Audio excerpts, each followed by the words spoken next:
Cette émission vous est présentée par le laboratoire Mycovital, spécialiste en mycothérapie depuis plus de 50 ans.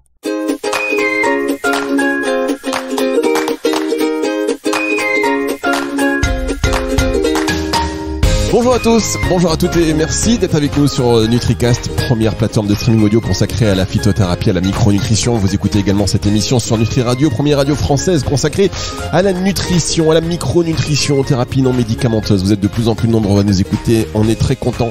Et je suis sûr que vous le faites parce que nous avons aussi des spécialistes et des experts qui vous permettent d'en apprendre davantage sur tout ce qui est santé naturelle, en général anticipation, prévention santé, vivre mieux plus longtemps, d'une manière saine et sauve. Bon, ce dernier mot est peut-être pas le plus pertinent. En tous les cas, on est ravis d'accueillir Stéphane Claudi qui est chargé pour l'information en mycothérapie pour l'Institut Mycotrophe, qui est l'un des principaux instituts de santé naturelle et de champignons vitaux en Europe, puisque nous allons parler de la mycothérapie avec vous. On va lancer une série de 4 émissions sur NutriCast. Vous allez pouvoir les retrouver. On ouvre la première d'entre elles. On va poser un petit peu les bases en attendant. Je vous dis quand même bonjour Stéphane. Bonjour Fabrice. Qu'est-ce que vous avez pensé de mon introduction, ça va ? Oui, très très bien, merci beaucoup, c'est une belle introduction. C'est pour mettre la pression d'invité. Imaginez un invité qui dit bon non, c'est complètement pourri, on l'a refait. Ça n'arrive pas car nous enregistrons toujours et c'est aussi un point de différenciation de NutriCast, toujours dans les conditions du direct pour plus de spontanéité. Donc, Stéphane, tiens, on va poser les bases. Je suis ravi d'ailleurs de vous accueillir pour ces séries d'émissions consacrées à la mycothérapie parce que véritablement, les champignons, ça va être, ils vont être au cœur du débat santé dans les prochaines années. Ça commence déjà. Il y a de plus en plus d'études cliniques qui prouvent leur efficacité et leur intérêt. Donc justement pour notre organisme. Alors déjà, qu'est-ce que la mycothérapie, Stéphane ? Alors bonjour à tous nos auditeurs. Ouais, alors la mycothérapie, c'est l'usage des champignons organiques vitaux. C'est une médecine ancestrale utilisée depuis la nuit des temps, puisque nous avons retrouvé des traces aussi de l'usage des champignons chez Otzi. Mais grâce à la biotechnologie et grâce à la pharmacologie, aujourd'hui, la science nous permet de démontrer un grand intérêt sur l'usage et la pertinence de l'usage des champignons organiques vitaux dans la santé, l'environnement, sur l'approche nutritionnelle aussi, puisque les champignons sont très riches en minéraux, en vitamines, en acides aminés, en acides gras essentiels. Bien, alors vous insistez sur l'importance de la provenance et de la qualité des champignons. Est-ce que vous pouvez nous expliquer pourquoi ces aspects ils sont si cruciaux ? C'est très important puisque le champignon, dans son état naturel, dans son environnement, dans son biotope, il a un rôle très important. Il est dépollueur, il est chélateur de métaux lourds, c'est-à-dire qu'il va chélater l'ensemble des polluants qu'il peut rencontrer. Donc le substrat a une forte importance puisque le mycélium, c'est-à-dire la partie souterraine du champignon, le côté un peu radicelle comme pour une plante, va fusionner avec son substrat. Donc vous imaginez bien que nous avons, c'est très important de bien maîtriser à la fois la culture, sa provenance et sa transformation. Ça, c'est le premier point. Le deuxième point, c'est que certains champignons poussent sur des écorces de bois, d'autres poussent directement en prairie. Donc, ce n'est pas un hasard. Il y a des échanges moléculaires, nutritionnels entre les deux. Et c'est pareil, il est important que un producteur, un cultivateur ou un transformateur de champignons puisse utiliser le même substrat que le champignon va se servir dans la nature, dans son biotope originel. Alors, est-ce que vous pouvez nous parler justement du processus de transformation du champignon depuis la culture jusqu'à la poudre ? Quelles sont les étapes critiques ? Alors la première étape, c'est déjà de semencer. Donc on va utiliser une banque à champignons, une banque à mycélium. On va le faire fusionner avec son substrat. Chaque champignon a son propre substrat. C'est un mélange soit d'écorce de bois, soit c'est un mélange de terre. Par exemple, l'Agaricus bisporus, le champignon du soleil ou le Coprinus comatus poussent exclusivement sur des prairies, dans des prairies. Donc nous, il faut reconstituer ce substrat de terre, alors que certains champignons vont pousser sur des écorces, d'autres sur des écorces très spécifiques, comme par exemple le chaga qui pousse sur des écorces du Betula alba qui s'appelle le bouleau.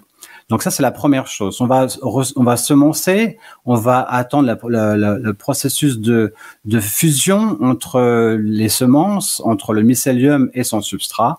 et puis on va le laisser pousser tranquillement dans les bonnes conditions bioclimatiques, c'est-à-dire qu'on va adapter la chambre bioclimatique en fonction de ce champignon, c'est-à-dire sur un plan d'humidité, sur un plan de température, s'il faut de l'air et quel type d'air il lui faut, et on va le laisser pousser jusqu'à maturité. En gros, la procédure, c'est quelques mois, parfois jusqu'à 5-6 mois, puisque la récolte va se faire à la maturité. Ensuite, quand le champignon est à maturité, on va le récolter à la main de préférence. Il faut éviter la robotisation. Il faut favoriser le manuel ou la mécanisation. On va donc le sécher, c'est pareil. Le temps de séchage, la température sera adaptée en fonction du champignon qui sera à sécher. On va pas adapter la même température pour un champignon comme Auricularia, qui est un peu gélatineux, très fin, et un champignon comme le Ganoderma lucidum, plus connu sous le nom du reishi, qui a une kétine beaucoup plus épaisse, un sporophore, une carapace, si vous voulez, qui est beaucoup plus épaisse. Donc la température sera un petit peu plus élevée pour lui. Le séchage est effectué. On va donc broyer le champignon pour le transformer en poudre. Et là, c'est pareil. Le moulin, on va utiliser un moulin qui va avoir une vitesse de rotation, des lames particulières, en fonction aussi du champignon qui sera broyé. Et à partir de ce moment-là, nous avons la poudre de champignon. On va la mettre en repos pendant 3 semaines, 1 mois. On peut faire éventuellement des mélanges de 2 ou 3 champignons si c'est nécessaire. Et ces étapes-là, c'est une procédure qui est adaptée. Donc, quand vous avez, par exemple, certains laboratoires qui ont plusieurs champignons, logiquement, il devrait y avoir une procédure par champignon. Et ça, c'est très important. Alors, pourquoi c'est important? Premièrement, pour respecter ce que nous donne la nature, c'est-à-dire respecter la qualité du substrat par rapport aux champignons. Et la deuxième chose, parce que il faut absolument conserver l'ensemble des éléments précieux, comme les vitamines, les sels minéraux, les acides gras essentiels, et surtout les vitamines du groupe B, et puis surtout les enzymes, et tout ça, tous ces éléments qui sont parfois sensibles à la température, sensibles au changement. Et donc, nous, à la fin, il faut vraiment certifier aux consommateurs un champignon où on a garanti tout l'ensemble des nutriments et ses biomolécules nécessaires. Merci beaucoup Stéphane, on va marquer une première pause. Je vois que le détail est complet, on se rendait pas compte. Poudre de champignons, c'est hyper complexe. En fait, en réalité, c'est hyper méticuleux et chaque étape est travaillée. Je ne sais pas si vous le saviez, chers auditeurs, mais c'est un peu surprenant quand même, avec même jusqu'au détail des lames en fonction du champignon. On marque une toute petite pause et on se retrouve dans un instant pour la suite de cette émission. Explorez la puissance des champignons avec Mycovital. La mycothérapie, une alliance entre tradition et science, révèle les bienfaits inexplorés des champignons. Nos champignons vitaux biologiques, rigoureusement sélectionnés, ne sont pas de simples aliments. Ils sont adaptogènes, soutenant naturellement votre équilibre et votre vitalité. Mycovital, là où la nutrition et la science se rencontrent pour soutenir votre santé. Mycovital, la force naturelle des champignons à votre service. Plus d'infos sur mycovital.fr.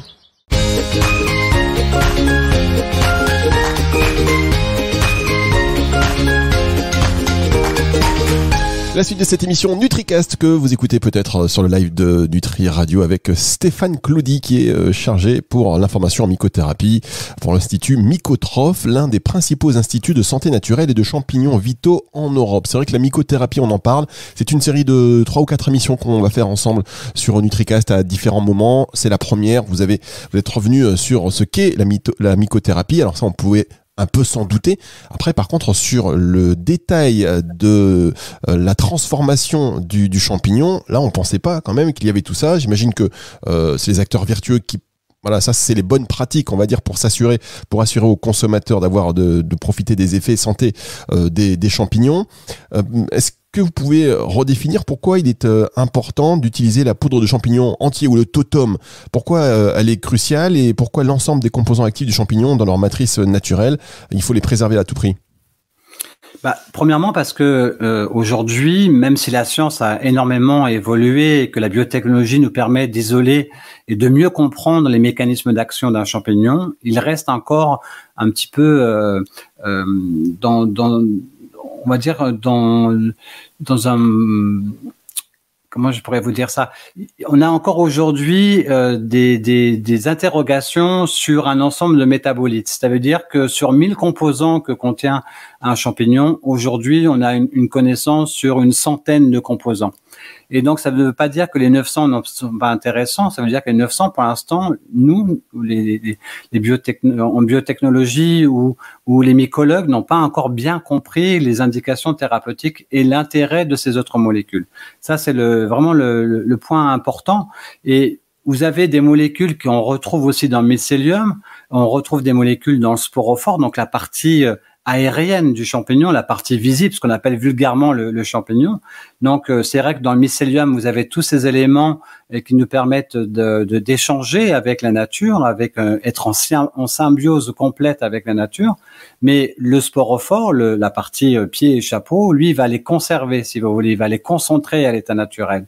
Mais on a quand même des petites différences parfois. On retrouve dans certains champignons un peu plus de molécules dans le mycélium que dans le sporophore, ou en tout cas des assemblages moléculaires. Donc il est important d'avoir tous ces éléments précieux, et on peut même aller plus loin. Il y a 3 grandes parties du champignon qu'on va utiliser, c'est le mycélium, le sporophore, donc le chapeau avec son pied, et les spores qui est un peu comme le pollen pour une fleur, qui nous permet aussi d'avoir un spectre beaucoup plus large en termes de molécules et au niveau des nutriments. Et ça, c'est important quand on parle de globalité, quand on parle, comme vous le faites vous dans l'émission à chaque fois, de cette notion de terrain, de cette approche complète de la personne. Il est important pour nous d'avoir l'approche complète du champignon, puisque c'est aujourd'hui ça, plus une approche holistique, ce qu'on pourrait dire, ou globaliste de la santé des personnes que nous pouvons rencontrer. On va dire donc sur 1000 composants, on en connaît que 100. Il y a 900 composants qui restent un mystère. Comme quoi la mycothérapie, on va en parler de plus en plus. Alors question peut-être de un peu stupide, mais quelqu'un qui ne connaît pas. Est-ce que sur tous les composants qui sont inconnus, certains sont pas un peu mauvais pour nous? Alors, mauvais, bien sûr, aujourd'hui, dans l'usage de la mycothérapie, il y a une quinzaine de champignons qui sont vraiment reconnus avec des indications thérapeutiques, où nous avons pu faire des études, la recherche. On a même, pour certains laboratoires, réussi à isoler des molécules qui ont été synthétisées, qui se retrouvent en allopathie. Donc, il y a un vrai intérêt thérapeutique. D'ailleurs, longtemps, le champignon a été utilisé comme un réservoir moléculaire. Et aujourd'hui, on s'aperçoit qu'il y a autre chose que ce réservoir moléculaire. Il faut effectivement avoir une connaissance pour l'usage de la mycothérapie, être accompagné par un praticien qui a été formé pour utiliser ces différents champignons, parce qu'il peut y avoir, comme tout, une adaptation à mettre en place, parce que il y a peut-être une interaction, il y a peut-être des contre-indications, il y a peut-être des effets indésirables, et donc il est important de bien maîtriser l'ensemble de la mycothérapie.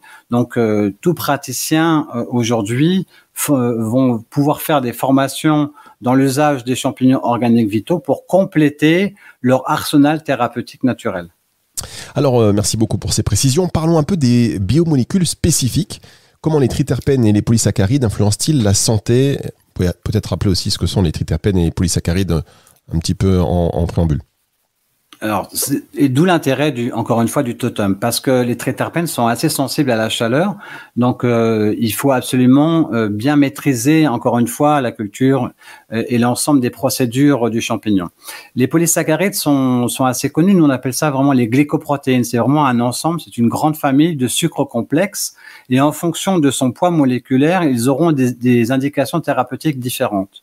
En tout cas, quand on parle de modulation, c'est-à-dire qu'on va trouver l'équilibre, parce que c'est ça le grand rôle des champignons dans un premier temps, c'est d'apporter un équilibre et d'augmenter ou de favoriser la capacité de régulation de l'individu. Et c'est en réalité grâce à l'ensemble des molécules. Certaines molécules sont plus avec une action sur l'inflammation, comme les triterpènes par exemple, avec une action sur le cholestérol, une action comme sur les états inflammatoires. Et les polysaccharides ont une action beaucoup plus structurée pour l'approche immunitaire, sachant que l'immunité n'est pas un système à part des autres systèmes, puisque pour nous, l'immunité est à l'intérieur de chaque système. En réalité, toutes les biomolécules sont importantes, mais ce qui est vraiment important, c'est l'équilibre de toutes ces biomolécules. Et encore une fois, c'est ça qui va donner une force particulière, un côté exceptionnel dans l'action des champignons, parce qu'il y a toutes ces molécules qui sont les unes avec les autres, qui sont en symbiose et qui vont favoriser soit une modulation, soit avoir un effet pour freiner, ou alors un effet pour stimuler. Par exemple, si on prend, on verra, je pense, Fabrice, à un moment donné, on fera une petite intervention sur l'immunité, et on voit bien que les champignons sont d'abord immunomodulateurs, c'est-à-dire qu'ils vont s'adapter, mais ils ont aussi une capacité de stimuler une partie de l'immunité ou de freiner une partie de l'immunité. C'est ça la modulation. Et c'est grâce à tous ces éléments qu'on pourra parler d'un champignon adaptogène, c'est-à-dire qu'il va s'adapter au terrain de l'individu qui va consommer le champignon. Bien, et alors, est-ce que les enzymes contenues dans les champignons sont importantes ? Alors, ils sont pas importantes, Fabrice, elles sont très importantes, puisqu'elles ont un grand rôle. Elles ont un grand rôle sur notre santé, elles ont une capacité d'action, sachant que nous, on peut pas en produire autant que ça. Donc, en apporter en plus, c'est important pour la détoxination, par exemple. Puisque les enzymes ont un grand rôle dans la détoxination, dans l'accompagnement, dans des pathologies beaucoup plus lourdes. Ils ont des effets de biocatalyseurs, ils permettent de réguler des productions métaboliques, ils vont améliorer l'état digestif, ils vont améliorer nos défenses immunitaires, ils vont même améliorer certaines productions ou reproductions de notre patrimoine génétique. Bref, ils ont un rôle essentiel dans notre activité cellulaire et tissulaire. Donc oui, ils ont un rôle d'antioxydant, mais pas que. Les enzymes sont vraiment présentes. Mais je vais rajouter une petite chose, Fabrice, c'est que les enzymes, sans cofacteurs, les enzymes ne sont pas si performantes que ça. Et les cofacteurs, ce sont nos oligo-éléments et nos vitamines. Encore une fois, voilà l'intérêt d'utiliser la globalité d'un champignon, parce que à l'état naturel, le champignon a dû prendre des cours à la fac de médecine ou à la fac de pharmacie ou dans des écoles de naturopathie, parce qu'il sait exactement quelles sont les vitamines et les sels minéraux qui vont être cofacteurs de ses propres enzymes. Donc on voit dans certains champignons une plus grande richesse de certains oligo-éléments et de certaines vitamines qui sont eux-mêmes cofacteurs de certaines enzymes, ce qui va donner d'ailleurs des indications spécifiques du champignon. Très bien. C'est vraiment un ensemble. Là, on le comprend avec le détail de cette émission. Et vous vouliez également mentionner un autre ingrédient intéressant de la poudre de champignon, c'est la chitine. La chitine. La chitine. Oui, on peut le dire. On peut dire la chitine. Parce que moi, vous savez pourquoi moi, je suis du Nord, donc tout ce qui est CH, c'est ch'ti. Ça se dit chi. Alors oui, la chitine, c'est un élément aussi très important, ce qui va déterminer aussi la carapace entre guillemets du champignon. Et c'est pareil, c'est très sensible. Une chitine, c'est très sensible à la chaleur. Vous imaginez bien que au moment du séchage du champignon, si on veut conserver cette chitine, il va falloir adapter la température du séchage pour éviter la perte de la chitine. On a tout un processus de dégradation grâce d'ailleurs à certaines enzymes, dont une enzyme qui est connue qui est la chitinase, donc au niveau de l'estomac. Mais cette chitine, on la retrouve dans certains types de crustacés aussi, et elle a un grand rôle.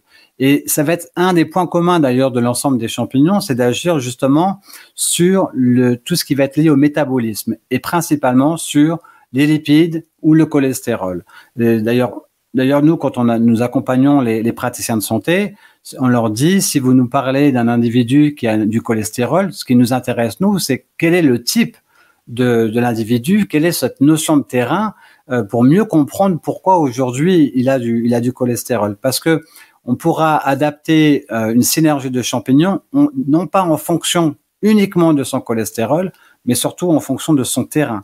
Et le terrain, c'est vraiment un équilibre entre la psychologie, le système neuro-endocrinien et son système immunitaire. Donc oui, la chitine, c'est aussi une manière pour agir sur ce qu'on appelle nous des mycomatériaux, et on va retrouver l'intérêt de la chitine pour le cartilage aussi, pour tout ce qui est le système ostéo-articulaire, le renforcement des ligaments, et aussi comme un effet prébiotique au niveau de l'intestin pour mieux contribuer à un microbiome sain, que ce soit dans l'intestin, mais sur l'ensemble des microbiomes de chaque individu. Eh bien, merci beaucoup Stéphane. Merci beaucoup Stéphane Claudie. On va se retrouver pour 3 autres émissions, et la prochaine on parlera de l'immunité, parce que c'est un élément très important concernant l'action de ces champignons. Pour ceux qui viennent de nous rejoindre, eh bien, on a parlé de mycothérapie, de la nécessité d'utiliser des champignons de haute qualité, issus de cultures biologiques et sans contaminants. Vous avez parlé le processus de la culture, de la poudre, qui est délicat, on l'a vu, très méticuleux, chaque détail compte, et qui donc vise à préserver les principes actifs des champignons. L'utilisation de la totalité du champignon, donc le totum, qui est essentiel pour bénéficier de l'effet synergique de tous ces composants, dont la grande partie, finalement, les effets des grandes parties des composants restent encore inconnus. Vous avez parlé des triterpènes, des polysaccharides, notamment des bêta-glucanes, qui jouent un rôle crucial dans la modulation de la réponse immunitaire et de la santé en général. On reviendra sur l'immunité pour une prochaine émission. Qu'est-ce que vous en pensez, Stéphane ? Avec grand plaisir, Fabrice. Merci beaucoup. Bon, alors merci à vous. Ce sera avec plaisir qu'on va se retrouver, parce que maintenant, ça va être notre nouvelle passion. Les champignons, la mycothérapie.